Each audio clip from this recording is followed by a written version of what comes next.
have your health, you have a million dreams. If you don't have your health, you have but one.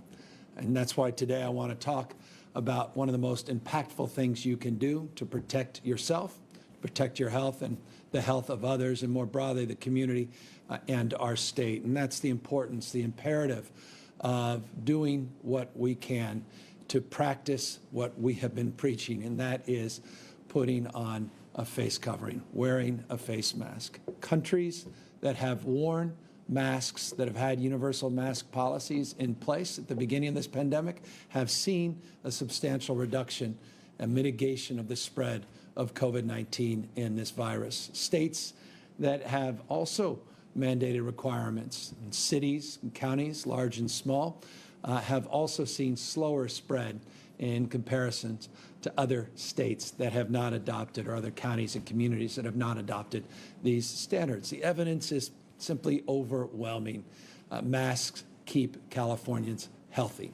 And as a consequence, we have for many, many months now, going back to the beginning of many of these presentations, been encouraging you to wear masks. Of course, the last number of weeks now, it's a mandate in the state of California, and for good reason. This slide I presented to you before is a slide that gives you a sense of how far the droplets, when you cough, go, and how far a distance those droplets can go if you sneeze.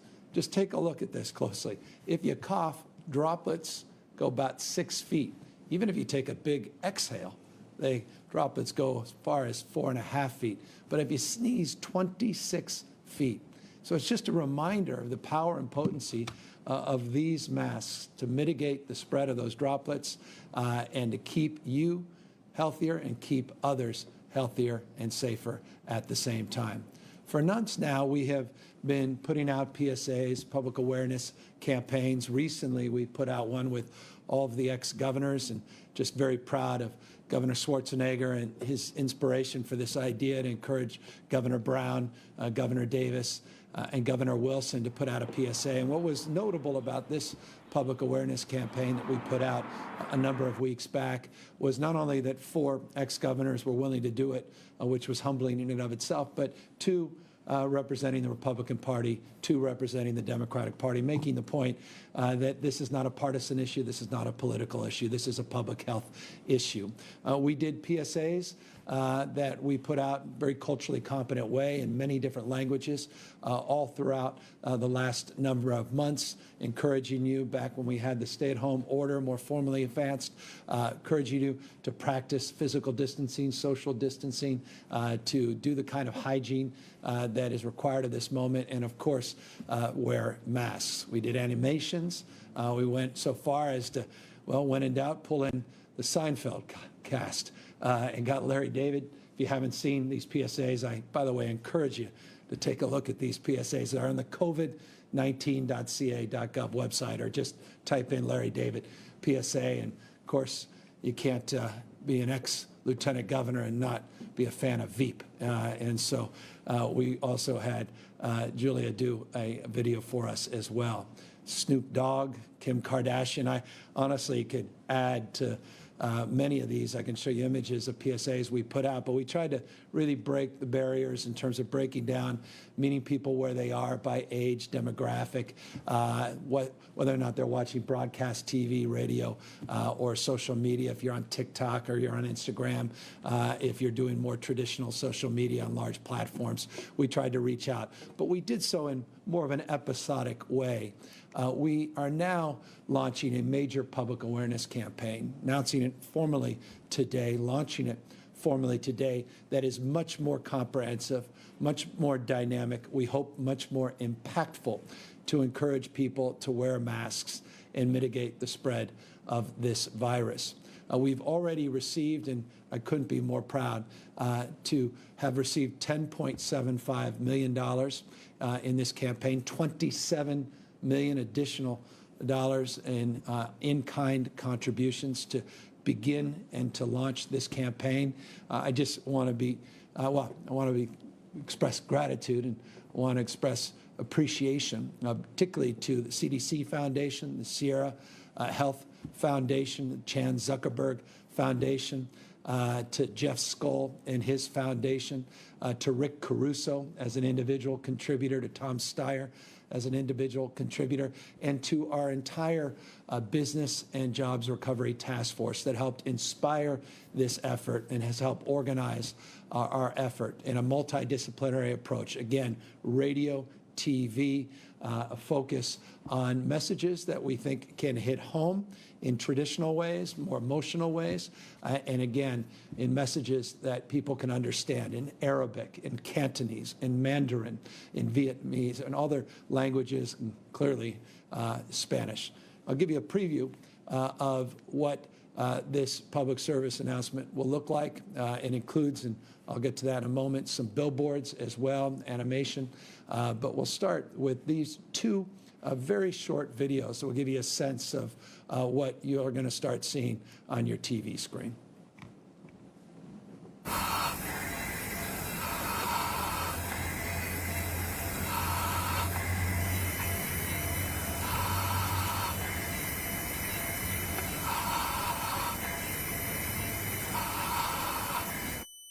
Con el sudor en la frente y las sonrisas escondidas, los lentes empañados y las miradas dedicadas, un pedacito de tela demuestra que los demás te importan. Por favor, usa mascarilla. Cumplamos con nuestra parte para reducir la propagación. So those are two messages. One that we believe is particularly impactful as it relates to the true health consequences of being neglectful of your health and the health of others. And of course, one that truly represents the diversity of our state, providing a message in Spanish, as is absolutely appropriate in the state of California. It gives you a sense of what you'll start seeing out there. Accordingly, we have now over 400 billboard sites that we are putting up that you see here on the screen, wearing a mask, slow the spread, trying to make this as simplistic as we can, but as pointed as we can, as a reminder of the significance we place on what we refer to as a non-pharmaceutical intervention that is the most impactful outside of staying at home, outside of practicing the physical distancing. Wearing a mask is foundational, and again, it's mandatory here in the state of California. So that's what we're launching. I want to again thank all our partners for inspiring this, for writing the checks and getting the in-kind contributions. We hope to grow this campaign. We hope to make it even more comprehensive.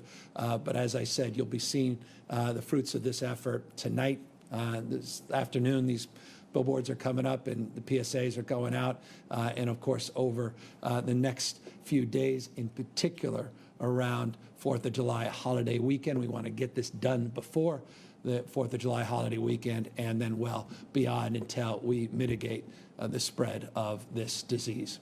I want to just update you on some of the actions we took yesterday and just acknowledge and thank our local partners. I talked yesterday in very positive and optimistic terms about the counties that we were working with, the 19 counties in the state of California that we have targeted in terms of support that are on what we refer to lazily as a watch list, but a monitoring list more formally. This group, this cohort of local actions that you see represented in this slide just represents leadership at the local level and partnership. Folks in Glenn County, Sacramento County, San Joaquin, Stanislaus, Fresno, Santa Barbara, San Bernardino, Riverside. We expect actions to be taken today and yesterday.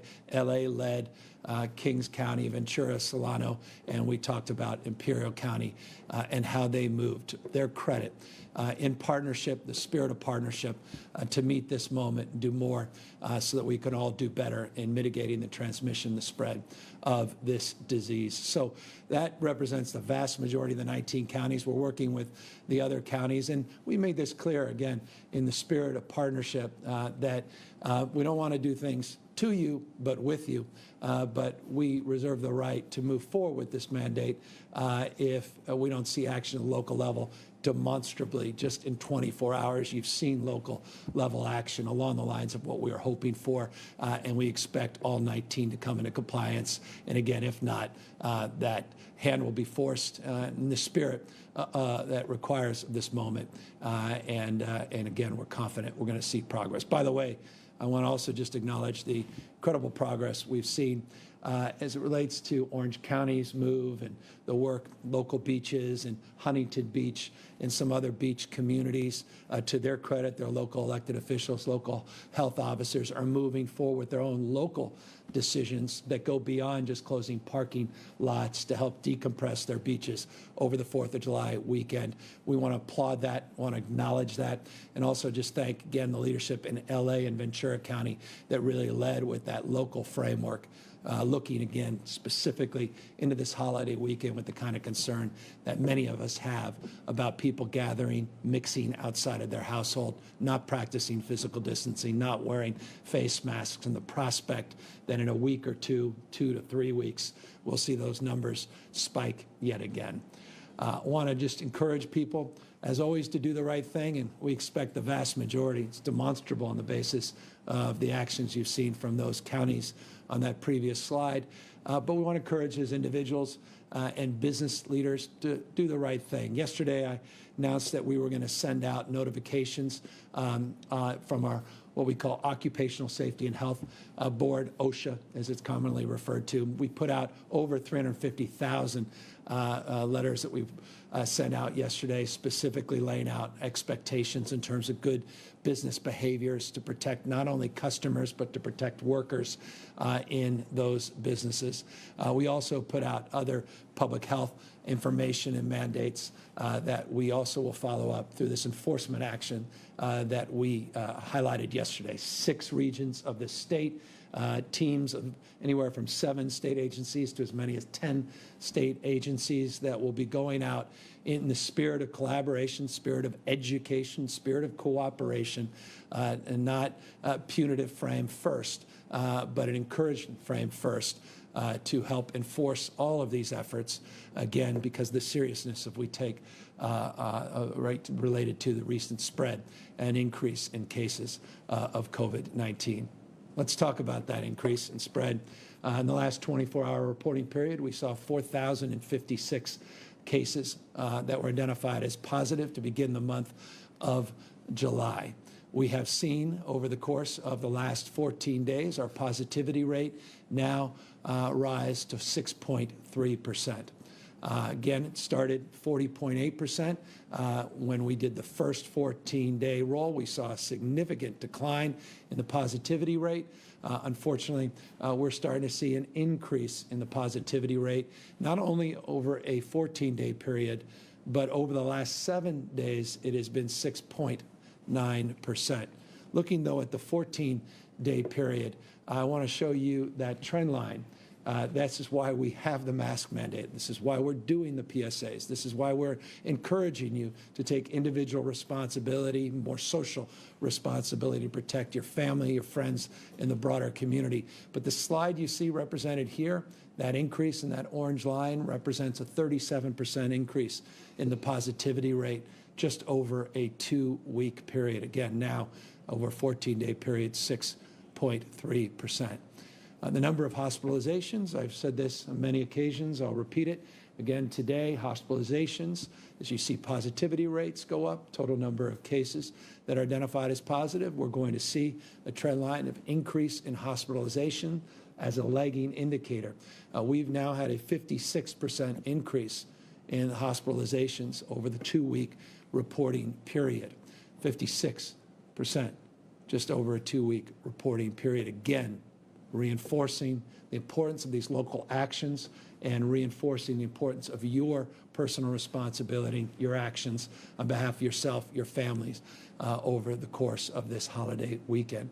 Total number of hospitalizations represents 5,355 patients in a hospital system that has capacity for 73,867. So again, that represents about 7% of the total population of our current hospital system beds. The total number of people, patients admitted overall is 46,035. That's represented in that 62% number. This, again, is a slide, if you've been watching, tuning in, you're very familiar with. But that COVID patient population still represents about 7%, 6-7%. It's been rather consistent over the course of the last number of days, moving to last week. ICUs are up some 49% in the last 2 weeks. You can see, not surprisingly, as you see trend line increase on positivity rates, trend line increases on hospital rates, invariably we'll see trend lines increasing on ICU admissions. The ICU admissions represent on this pie chart, you'll see that subset of the 10,788 total ICU beds, 1,676 are filled with ICU COVID positive patients. We still have capacity in our ICU system. Again, this is capacity in the aggregate. And I'll remind everybody, none of us live in the aggregate. We live in communities, large and small, different hospital resources, different capacity resources. But this, in the aggregate, represents our total capacity, including the total number of ventilators in the state, still in excess of 11,400 plus ventilators that we have within the hospital system and in our cache here at the Office of Emergency Service, what we refer to as EMSA. As it relates to this 4th of July weekend, again, we have the mandatory closures as it relates to certain activities within sectors, within businesses. Indoor activities is where we're trying to push outdoors. Indoor dining, we want to push outdoor dining. I want to get as many of those activities where you're mixing or could come into contact with people you haven't been with in your household. You may come into contact and mix with them, increasing the likelihood of the spread of this virus. We're trying to mitigate that. And this 4th of July weekend is one of the most social weekends in our lives. This is perhaps my last formal opportunity as we move into that weekend. Many of you will move in tomorrow on Friday, not just formally over Saturday and Sunday. I want to remind you that many cities have already canceled their fireworks shows. Many cities have already adopted their own local guidelines saying we'll continue to do our fireworks, but we encourage you to stay in your cars or stay home and just enjoy them from afar. Again, in those 19 counties that we are working very closely with, we want to see those fireworks shows diminished or eliminated accordingly. We want to remind you that we don't want to see you, a bunch of strangers, without being physically distanced and without wearing face coverings over the weekend to the extent you can. That's why we say avoid crowds and avoid going to large parades outside of your household. Again, this is common sense, and I don't mean to be patronizing or paternalistic about all of this. I'm just working with local health officials, dealing with the data, the science, trying to mitigate, as we were so successful mitigating the spread of this disease by tempering that growth of the curve in the beginning. We need to do that again. We will do that again, and it's really going to be up to each and every one of you to see how quickly we can do that. And that's why this weekend is so important. We put out more formal 4th of July weekend guidelines that are up on the covid19.ca.gov website, but encourage you to follow them, take seriously this weekend, take seriously this moment that we're living in. A moment, it's not permanent, a moment that we'll get through together, but we have to continue to fight this disease, do more and do better. Accordingly, no important way you could do that than wearing a mask, wearing a face covering. And I want to just encourage all of you in the spirit that brings us this PSA, that brings this new media campaign to the forefront, to do what you can to protect yourself, to protect others, and send a message that recognizes that we're not out of this pandemic. We're still in the first wave, and we have a lot of work to do to mitigate the spread, to make sure that our hospital system is ready to receive people outside of an emergency for a COVID-related cause, to make sure our ICUs accordingly are free from COVID patients. In order to do that, there's nothing more important, impactful, no greater imperative than wearing a face covering when you're out of your home, you're out and about in the community. So again, wishing all of you a happy 4th of July weekend with all of these criteria and conditions and modifications in mind. And as always, we are here to answer any questions. One News. Hello, Governor. Thank you very much for taking our questions again. With all due respect, yesterday you talked about the enforcement being mostly on businesses. You're putting a lot of the responsibility, a lot of the onus, a lot of the consequences on businesses when there have been many instances of people ignoring the orders of the businesses in wearing face masks or physical distancing. So what is the harm in asking law enforcement agencies across the state to enforce in the LA County Sheriff's Department, at least in the West Hollywood area, they're going to issue tickets, $300, I think, for the first offense. So why not make that a mandate that if I was walking down the street with open container, I'd be stopped and given a ticket? Why not if I'm walking in a crowd without a mask, I don't get a ticket? I guess I don't understand why all of the consequence and onus is on the businesses, not the individual. Yeah, forgive me if you were led to that opinion yesterday. I went to great lengths, and this is an opportunity. I'm grateful for the opportunity and the question to prompt the opportunity to repeat some of the things I said. We began by talking about a fiscal contingency that we put into place with the California legislature. Some $2.5 billion in our budget is contingent upon counties enforcing the orders that their health officers have put forward. By definition, that's an enforcement mandate that goes far and wide beyond just the issue of enforcement for businesses. I highlighted businesses because as a business person myself, I think businesses have a role and responsibility to protect their workers as well as their customers. And that's why we have the frame of engagement, not a punitive frame, but a frame of education and engagement to work through conditions. We've got these teams in 6 different regions in the state. They're targeting enforcement based upon abuse. Again, not to try to be punitive, but people have turned their back or been particularly more problematic in the past.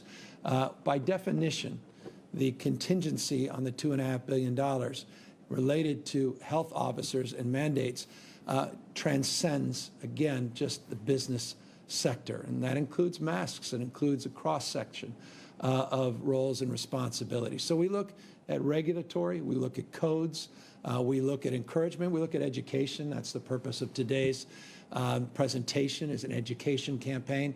And we look to local elected officials, local county officials, local sheriffs, local police officers, and the like to do justice. But as you know, a lot of local enforcement is also targeted for people walking, for example, your example, walking with alcohol as they shouldn't be, or people that are abusing, not using the intersection or jaywalking. You tend to educate first, and if you're not successful and you still have problems, then you enforce more formally. You can put out warning citations, you can put out education material, and eventually, if you're not seeing behavioral change, you're absolutely right, then we think citations are warranted where there's abuse. So thank you for the opportunity to reinforce what I said yesterday and to clarify any ambiguity of concerns reflected in your question. Alex Michelson, Fox 11. Thank you, Governor. That stat of ICU use is very concerning. I'm wondering if there will be any difference in the state's approach to maybe dealing with protesters or large groups of people that are out on the street. And also, you talk about family barbecues and the concern about people gathering. Is there anything you can do as a state to discourage that or regulate that in any way, or is that sort of just up to everybody to do on their own? Yeah, look, all of this, there are laws on the books that if we tried to enforce at scale, we never could, that transcend and predate COVID-19. If 40 million people want to turn their back on civil society and abuse the rules, laws, and regulations on a consistent basis at scale, then society begins to erode. Accordingly, the health of a community begins to be diminished. And so, look, we have a health crisis in this nation. we are not out of this crisis. We're still in the first wave of this crisis. It requires some level of personal responsibility. And so what we're doing is educating people, we're encouraging people. We're not just doing it at a press conference at noon with one individual, a governor. We're trying to do that, and you saw some of the material we put out in a very culturally competent way with trusted messengers, with celebrities. We're trying to reach a younger cohort, not just an older cohort, more traditional broadcasts, at the same time going on to TikTok and going on to some of these social media platforms, getting some well-known celebrities, influencers to do the same, to encourage people to do the right thing. And that's what I'm asking, encouraging people to use their common sense to protect themselves. If for nothing else, consider yourself. But if you don't consider yourself, you feel like you're immune from prospects of having any health risks, consider others. Consider that video we put out of that person was holding on for her dear life. That could be your mother, could be your grandmother, could be someone you deeply love. It also could be a stranger that you walked by in passing where you were asymptomatic or pre-symptomatic and you didn't experience any ill or you didn't feel any experience of any symptoms of feeling ill, and you may have spread that disease to someone and never known that 3 weeks later that person may be on an ICU. No one wants to do that. And so again, I'm just encouraging. At the same time, we're stepping up. We've been clear based on the previous question. We're stepping up our enforcement, not just to businesses, but across the spectrum, and encouraging people to do more and do better. Look, as it relates to the ICUs, you're absolutely right.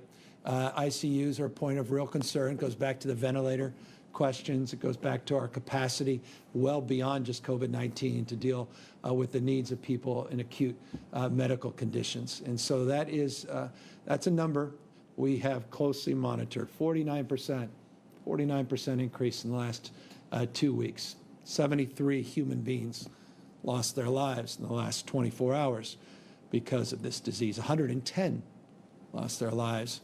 And the reporting period that I provided you yesterday, don't think for a second we're out of the woods. As Dr. Galley reminds me, we're on the second or third inning of this 9-inning game. By no stretch are we out of the woods, but we can influence, we can mitigate the spread. We can, again, bend this curve. We can lower the ICU rates. We can lower the hospitalization rates. We can lower the positivity rates. We, collectively. Society becomes how we behave. In the collective, individual acts, smart, thoughtful, not only about yourself, but about others, will mitigate this spread. Alexei Posev, SF Chronicle. Hi, Governor. I wanted to ask about how the new restrictions that you announced yesterday change the reopening strategy going forward. Are there any lessons from what didn't work about the approach so far that's going to inform any changes to how those counties reopen at the end of these 3 weeks or however long it is before that you feel they're stable enough to start reopening businesses again? Have you developed a different strategy around that? No, I appreciate that question. It's a good question, and I hope you'll see represented in today's action an example of a response to your question. More targeted education. I think the most important thing we've learned over the course of the last number of months, even in the conversations that we have, the questions and the response through dozens and dozens of these opportunities that we share together in a very public way, is so often the conversation, the questions were about when, not how. We need to have a deeper conversation about how to safely reopen. And that's what this public education campaign is all about, and that's what you're going to hear from me more and more and more. And so directly in response to your question, let us begin anew to focus on the guidelines with more intensity, more specificity, and let us do more to focus on to how we can safely reopen. We can safely reopen, but we have to change, we have to modify, and we have to adapt different set of expectations and behaviors. And if we can't socially enforce them, through encouragement and education, we'll have to lean in a little bit more to further the cause of mitigating this spread. Carla Marinucci, Politico. Hi, Governor. Thanks for taking the question. Given the alarming numbers that you just reported, what do you say to critics who suggest that, PSAs may be great, but it's time for your office to get tougher on enforcement? I know you've been asked this, but I mean, there are people that are saying, why aren't you just imposing fines on those who don't abide by the statewide mask mandate? When you've got cities doing it, why aren't you going there? And then there's local officials planning events in Fresno County. They say the Fresno Fair is going on despite the fact they're expecting 600,000 people to show up there, possibly just a fall surge occurs again. Are you going to take action against that and take some kind of measure to stop those kind of events? Basically, what's your answer? Thank you, Carla, for the question. It's an opportunity again to reinforce response I had to a few questions prior. Opportunity to reinforce what we said yesterday, and thank you for that opportunity as well to reinforce what we were previewing over the course of a number of weeks. Here is the substantive answer to your question. We have made contingent $2.5 billion of resources, what we refer to as CARES Act dollars and realignment dollars, to counties that are unwilling to enforce their local health officers' mandates. We have conditioned those dollars on a set of expectation that we will have more robust funding. Unfortunately, I couldn't do that on my own. I couldn't just sign an executive order to make contingent contributions to counties. I needed the consent and concurrence from the California legislature. Let me thank the California legislature. I was able to sign a budget just on Monday that afforded us the opportunity with the language in what we refer to as the trailer bill that allows contingent expectation of performance under the health ordinances that substantively goes to your question of enforcing the health ordinance and the mandates that we are providing. I yesterday announced that we have now sent out teams. These teams are teams that systemically are going to integrate in very, very prescriptive ways organizations and entities that are well known, like the Alcohol Beverage Control, with organizations that are less well known, like the BBC, not the ABC, which is the Board of Barbers and Cosmetologists, working with CHP, working with the Department of Labor, working with different state agencies, Consumer Affairs, and others in a cross-sectoral strategy to target in 6 regions in the state of California the enforcement. The state of California, and you know this well, state of California jurisdictionally is constructed not top-down but bottom-up. State of California has over 1,000 school districts, independently elected school boards. It has enforcement mechanisms that exist and reside even within the school system. Many of those school boards have hired their own police departments, which is a point of consternation, critique, and concern. Many of the enforcement mechanisms that reside within cities reside within city councils, reside directly with city administrators and mayors. At county level, county boards of supervisors fund primarily the county sheriffs. All of these jurisdictions have a role and responsibility to play on the enforcement.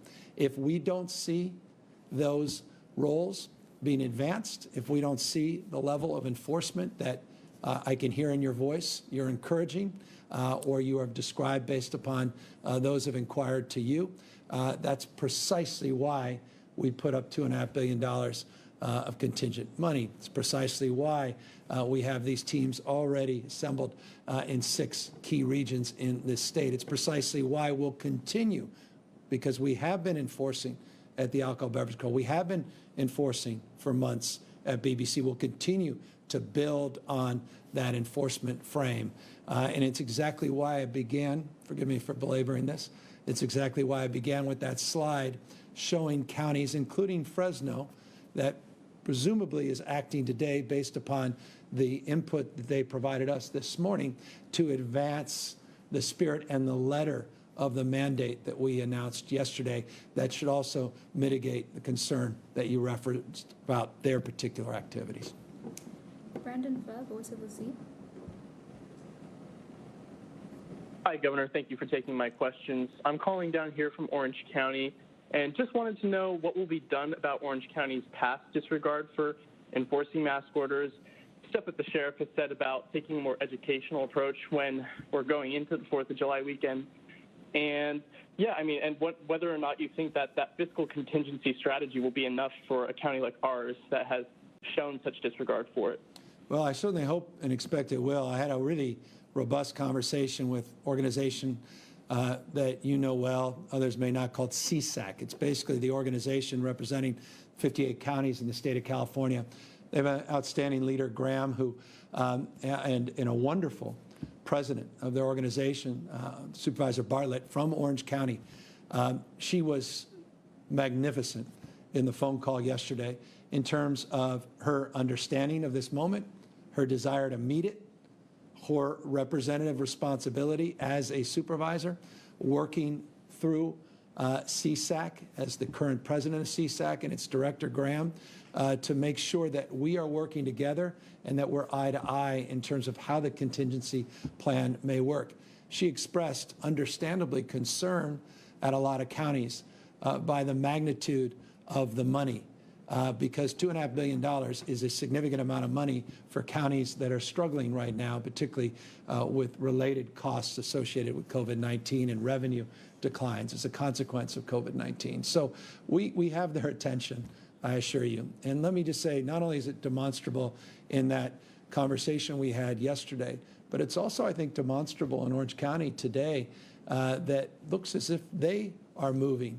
It's interesting. We were in the midst of a dispute a bit around our respective jurisdictions and my authority as governor to impose a mandate to mitigate some of the crowds on the beaches in Orange County. There was a lot of pushback, as you know well, coming from the county. Now, Huntington Beach and Newport and Laguna and others and folks in the county are moving forward on their own, and I'm very grateful for that. So I think it's an example of the fact in some ways we're turning the page. In other respects, we may not be, and so we'll continue to engage them.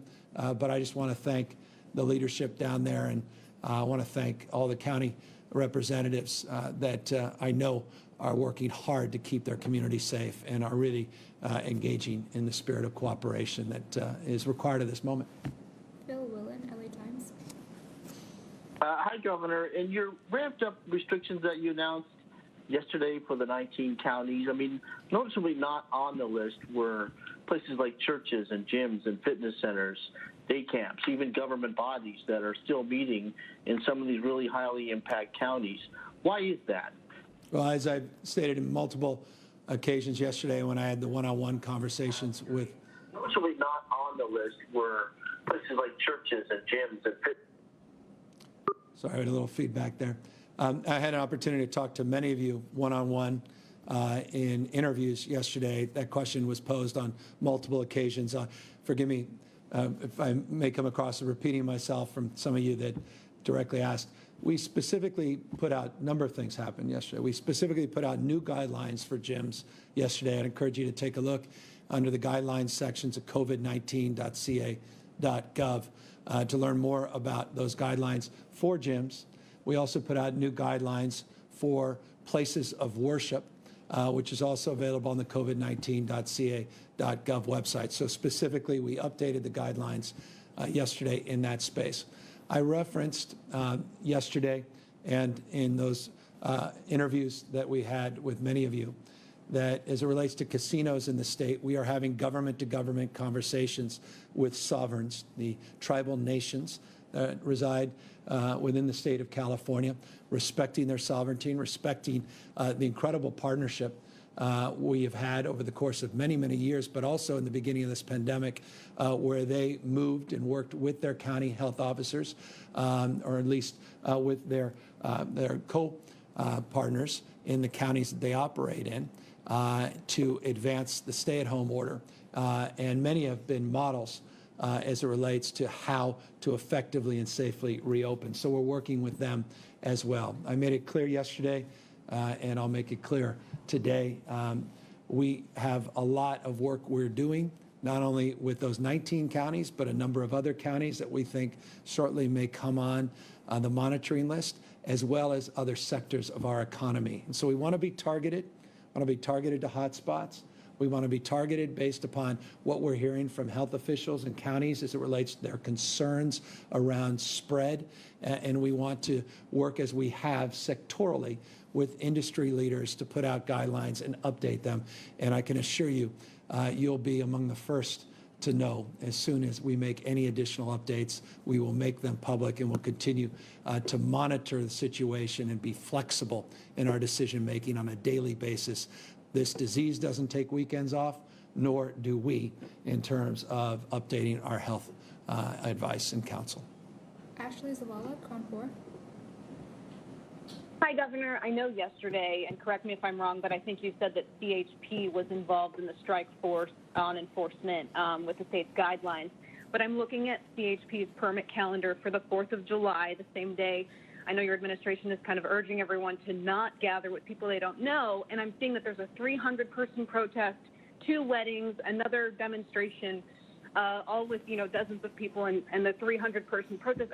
I want to know what your, how you address what some might perceive as mixed messaging here. Yeah, I don't have the benefit of the details of the permits that they are looking at. Forgive me for not having that.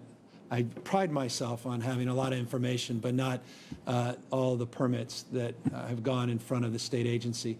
That said, I do have something perhaps more valuable, and that's Mark Gilladucci, the head of the Office of Emergency Services here, that works with the CHP hand in glove, is leading our strike force efforts, and maybe you could talk more broadly to spirit the question you just posed. Mark? Thank you, Governor.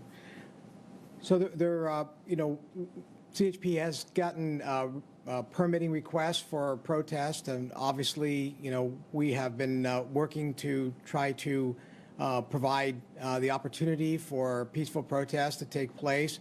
CHP is evaluating those permits now to see about how that can be done safely, taking into account the governor's orders and the directives that we want for appropriate social distancing and limiting folks to come together while still protecting people's rights to assemble for peaceful protests. So as you know, we've had the protests that went on through the course of a couple of weeks ago, and so we're trying to continually balance that with safety and security and the ability to continue to allow for people to exercise their civil rights. Thank you. Next question. Final question, Doug Sovereign, KCBS.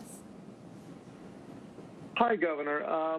Not to beat a badly limping horse here, but I want to get back to the enforcement question. I fear, Doug, perhaps you might.